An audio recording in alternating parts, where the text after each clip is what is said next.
सन्माननीय विश्वनाथ यावं.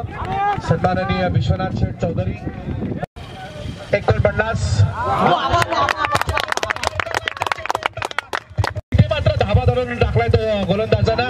त्यानं प्रशांत या ठिकाणी अंदाजची विकेट मिळवली आणि गणेश खरक यांच्याकडनं 200 रुपयाचा पारितोषिक सुद्धा आलाय. केलेली ही अतिशय चांगली स्पर्धा. हा चेंडू घरावर चाललाच केरळच्या दिशेनं क्षेत्ररक्षक येतो. चेंडू उचलला तोपर्यंत एक डाव, दुसरी डाव घेण्याचा प्रयत्न. खराब क्षेत्ररक्षण म्हणण्यापेक्षा चेंडू फेक सामना झाला. 32 धावा झाल्या होत्या. असं वातावरण या ठिकाणी. हा चेंडू मागे आली